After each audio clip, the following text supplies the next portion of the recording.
예, 안녕하세요. 반갑습니다. 신난다 교회 개척의 신난다입니다. 네, 오늘도 영상을 몰아찍는 날인데요. 예, 그 이제 저는 영상을 그냥 일단 기본적으로는 이런 걸 되게 좋아해서 개척하면 꼭 해봐야지 했던 것 중에 하나여서 하는 게 있고요. 또 기록용으로 남기는 게 있고요. 또 좋은 목사님들을 만나고 싶은 마음에 또 하는 것도 있습니다. 오늘은 수평적 공동체에 대한 이야기를 좀 해보려고 합니다. 수평적 공동체, 에, 그 결과는 어떤가 뭐 이런 거 수평적 공동체를 진행했을 때 그 결과는 어떤가 이런 이야기를 좀 나눠보려고 합니다. 저희는 수평적 공동체가 뭐냐 좀 얘기할 수 있는데 수평적 공동체는 그러니까 일단 목사랑 그 성도가 굉장히 수직적인 관계가 아니라 그 수평적으로 함께 이렇게 팀워크를 하는 공동의 의결, 공동의 어떤 방향성 이렇게 좀 나아가는 것을 이렇게 하는 거를 좀 지향하는 공동체를 말합니다. 근데 일반 교회도 뭐 공동의회나 재직회나 이런 걸 통해서 수평적 공동체라고 이야기하지만 사실 굉장히 수직적이잖아요. 그 일반 교회들이 담임 목사님의 그 의사 결정권이 굉장히 절대적이고 그리고 특히 담임 목사님은 자신의 뭐 어떤 약함이나 이런 것들에서 절대 드러내면 안 되는 잘 드러내지 않도록 하는 게 이제 권장되는 그런 공동체 분위기잖아요. 근데 저는 이제 수평적 공동체를 좀 원했어요. 수평적 공동체는 제가 생각하는 수평적 공동체는 그러니까 저도 한 명의 성도로서 함께 예수 그리스도를 따라가는 제자로 여러분과 같이 성장하고 있습니다. 라는 개념 가운데 그들도 나를 대하고 나도 그들과 함께 호흡하는 것이 바로 제가 생각하는 수평적 공동체였거든요. 제가 이것을 이렇게 생각하게 된 이유 중에 하나 뭐냐면 일단 교회 폼이 일단 그럴 수밖에 없는 구조이기도 한데 일단 제가 그렇게 생각했던 이유 중에 하나 뭐냐면 제 교회에서 굉장히 괴로웠어요. 제가 그 교회에서 이제 워낙 약함이 많은 사람이거든요. 그러니까 내면이 불안정하고 또 습관적인 죄도 있고 또 가정도 굉장히 좀 이렇게 사역할 당시에 굉장히 안정적이지 않았고 막 싸우고 풍지박산되고 막 이렇게 됐던 그런 어려움들이 많이 있었어요, 사실. 아내가 막 우울증 비슷하게도 이제 겪고 이제 큰아이 사춘기도 겪고 이렇게 하면서 굉장히 어려움을 많이 가정도 겪었어요. 그래서 이제 나는 그 안에서 분투를 하는데 이제 어떤 현상이 생기냐면 나는 교회에서는 굉장히 나이스한 사람으로 이제 비춰줘야 되는 거예요. 그리고 사역의 현장에선 그렇게 비춰지고 집에서는 굉장히 곱는 거죠. 그러면 어떤 현상이 생기냐면 이제 간극이 점점 멀어져요. 그래서 집에서 굉장히 힘들면 교회 가서 사역을 할 때 이렇게 어떤 서비스맨 정신으로 해야 되는 거죠. 그러다 보니까 굉장히 괴롭더라고요. 그러니까 나의 어떤 성장하는 과정과 분투하는 나의 삶의 현장들을 나누고 그 안에서 하나님을 나누고 그 안에서의 삶의 현장들을 나눠야 되는데 그러지 못하니까 항상 나이스한 모습만 보여야 되니까 굉장히 그게 좀 저는 어려웠어요. 그리고 또 하나 이제 제가 어려웠던 것 중에 하나는 저는 의사 결정을 잘 못했어요. 그래서 내가 뭔가 의사 결정을 딱 내리면 막 이렇게 어긋나는 거예요. 그리고 내가 그걸 다 책임져야 되니까 굉장히 어려움이 따르더라고요. 내가 모든 경우의 수를 다 따질 수 없고 모든 성도들의 필요들을 맞출 수 없는데 내가 그렇게 지도적으로 가는 거는 저는 내 능력 밖이었어요. 그래서 제가 이제 사역을 개척을 하면 이 수평적 공동체를 꼭 해야겠다. 중요한 것 중에 핵심 두 가지는 이거였어요. 하나는 내 연약함을 나누고 함께 성장하는 사람이 될 수 있는 분위기면 좋겠다라는 거였고, 두 번째는 함께 의결권을 가지고서 정말 수평적으로 결정하며 나가면 좋겠다는 생각을 했어요. 근데 이제 교회 공동체가 사실 그런 방향으로 조금 이렇게 약간 수직적인 것도 좀 있긴 한데 그래도 대체로 수평적으로 가고 있어요. 근데 예를 들어 이런 거예요. 제가 교회 안에서 주일 예배를 마치고 나눔을 할 때 제가 어제 식구들과 아내에게 굉장히 분노해서 싸웠습니다. 라고 이야기해도 어느 누구도 거기에 대해서 비난하거나 아니면 목사가 뭐 저래라는 이야기를 하지 않는 분위기예요. 거기에 대해서 함께 아파할 줄 알고 함께 기도하는 그런 분위기예요. 그리고 또 하나는 의결권에 있어서 공동의 과정들을 겪어요. 그래서 예를 들어 열린 토의라고 여러분들이 원하는 것들이 무엇인지 아니면 교회 방향성에 대해서 함께 기도하고 기도하고 의견들을 내고 함께 그것을 토의해서 거기서 내린 결론을 가지고 공동의 결론을 가지고 방향을 이렇게 제시해서 나가는 거예요. 그래서 예를 들어 이런 게 그렇죠. 뭐 저희가 성찬식을 하자 그러면 흥찬식이 사실 그 공동의 회의에서 나온 결과거든요. 그럼 그거를 이제 하면서 가는 거죠. 다 각자 대신 기도하도록 해요. 우리 기도하는 사람이니까 기도하고 오셔서 얘기하시면 좋겠다고 이렇게 얘기해서 기도하고 의견을 내고 기도하고 결정을 하고 이렇게 하고 있습니다. 그래서 이제 대법원 만장일치로 하는 걸 원칙으로 하되 이제 좀 뭐 다수결로 이렇게 하고 있습니다. 그런데 이 교회 공동체가 이렇게 될 수 있었던 그 이유가 있어요. 왜냐하면 저희가 평일 모임부터 시작했기 때문이에요. 평일 모임부터. 저희 평일 모임은 저희가 어떻게 기획을 했냐면 비신자, 신자가 모두 참여할 수 있다. 남녀 모두 참여할 수 있다. 어떤 문제를 가져서 회복하려고 하는 사람이 참여하는 것이다. 자기가 회복되었다거나 아니면 나는 더 이상 뭔가 성장에 의지가, 그러니까 성장할 필요가 없다고 생각하는 사람들은 모임의 멤버가 받지 않았어요. 저 인터뷰를 했고, 그리고 지방에서 오시거나 동기가 의심되는 분들은 인터뷰를 2번, 3번씩 했어요. 그래서 온라인으로 하고 오프라인으로 하고 그리고 모임에 한 번 참석하고 다시 인터뷰들을 했거든요.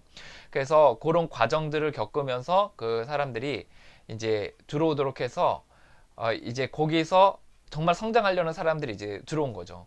그리고 저는 거기서 신분을 이야기하지 않습니다. 그리고 이 공동체가 목사라는 신분도 이야기하지 않아요. 그래서 물론 이제 지금은 좀 얘기 아는 사람들이 있지만 초반에는 이제 제가 목사한 거에 대해서 알지 못하는 사람들이 있었어요. 그래서 그 앞으로도 이제 오는 사람들 중에 지금 온라인 모임에 참여하는 사람 중에 제가 목사라는 걸 모르는 사람이 있어요. 그래서 그 평일 모임에서는 철저하게 그냥 평범한 회복하는 사람으로서 이야기하는 거죠. 가정 이야기도 하고 대신 이제 교회 이야기는 직장으로 좀 바꿔서 좀 얘기해요. 제가 뭐 직장이라보다는 뭐 사람 가르치는 일들 하고 있는데 이런 식으로 좀 선회해서 얘기하고 서로에 대해서 그런 디테일한 질문들은 사실 하지 않거든요. 저희들 그걸 이제 약간 약속처럼 정해서 이제 그렇게 회복을 해나가고 있어요. 그래서 저는 거기서 너무 자유로운 거예요. 저는 거기서 계급장을 떼고 신분을 떼고 정말 회복하는 사람으로 집에서 싸운 이야기도 하고 넘어진 이야기도 하고 죄진 것도 이야기하고 또 내 안의 쓴뿌리와 연약함, 두려움, 또 수치스러운 마음들도 나누고 회복하는 분투하는 과정도 나누고 또 때론 하나님에 대한 믿음이 없는 나의 연약함의 모습에 대해서 나누고 이렇게 하고 있거든요. 그렇게 거기서 뒹구는 거죠. 진흙탕에서 뒹굴면서 다시 회복하려고 이렇게 나오는 과정들을 저는 한 명의 그러니까 하나님 앞에 또 회복하는 사람으로서 그렇게 그 과정들을 겪고 있어요. 그리고 그 사람들 중에 일부가 교회에 나오고 또 그런 분위기에서 젖어 있는 꼭 저희 모임은 아니지만 그런 모임에 젖어 있는 사람들이 저희 교회에 나오거든요. 그래서 이제 제가 그런 허물들에 대해 나눌 때나 연약함에 대해 나눌 때 사실 그렇게 거부감이 없고 오히려 함께 그 분투하는 과정들에 대해서 되게 감사한 마음이 있어요. 지난주에 야유회 갔거든요. 야유회에서 한 여자 자매님이 사실 이렇게 여러 나눔들을 할 때 한 가지 나눈 것 중에 하나가 이제 그 부분이었어요. 목사이면서도 자신의 약함에 대해서 이렇게 솔직하게 열어놓고 나눌 수 있다는 것에 대해서 되게 감사하다라는 이야기를 되게 나눠주셔서 되게 나눠주셨고 되게 그런 부분 뭐 존경한다 뭐 이런 얘기를 했던 것 같아요. 그래서 이제 되게 저도 정말 그 겉과 속이 다르지 않은 서비스맨 정신으로 사역하는 게 아니라 정말 나도 분투하는 사람으로 사역할 수 있다는 거에 대해서 얼마나 행복하고 감사한지 모릅니다.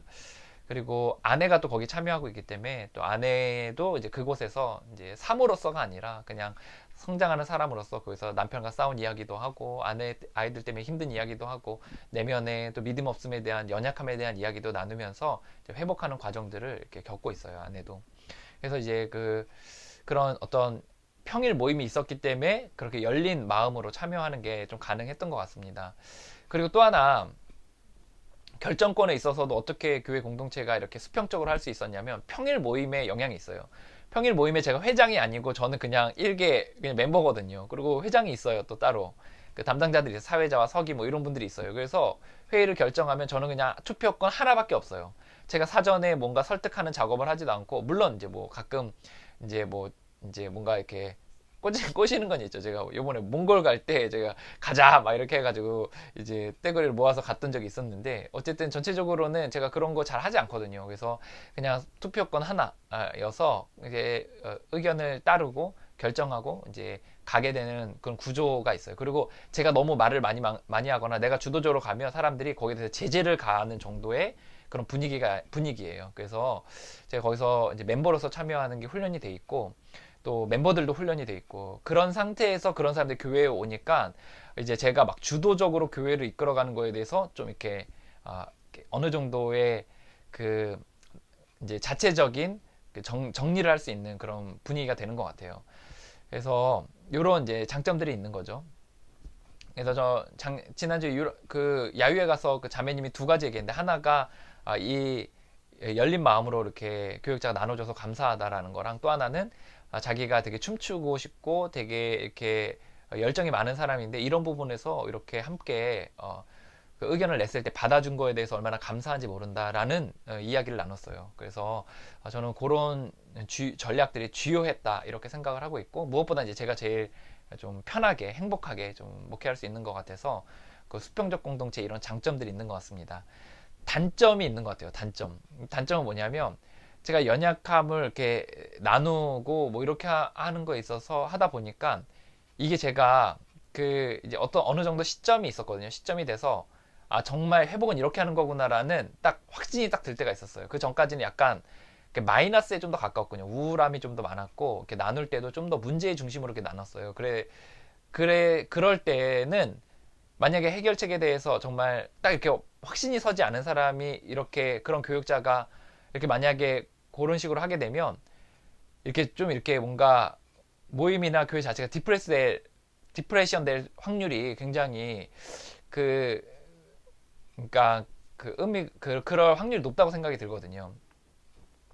또 하나는 그 이제 자신의 이제 연약함을 이렇게 나누고 이렇게 아내랑 이렇게 하다 보면 가끔 아내랑 싸울 때가 있어요. 그러니까 가끔은 아닌데 한 번 싸웠어요. 한 번. 어제 어제 싸웠는데, 이제 자신 서로가 나눈 걸 약점을 가지고 이제 얘기를 하는 거예요. 뭐 아내는 자기 잘못을 못 보는 거, 뭐 저는 뭐 이렇게 잘 뭔가 빨리빨리 일을 처리하지 않는 거, 뭐 이런 거에 대해서 확 이게 할 때 이제 모임의 이야기를 가지고 이렇게 한번 하니까 그런 부분에서는 좀 이제 좀 안 좋더라고요. 예, 그래서 어제 있었던 일인데, 그래서 이제 그런 단점들이 있고요. 그리고 또 하나는 의사 결정에 있어서는 이제 결정적인 단점이 있는데, 뭐냐면 사실 개척교회는 뭔가 목회자가 주도적으로 해서 쭉쭉 끌고 나가야 되잖아요.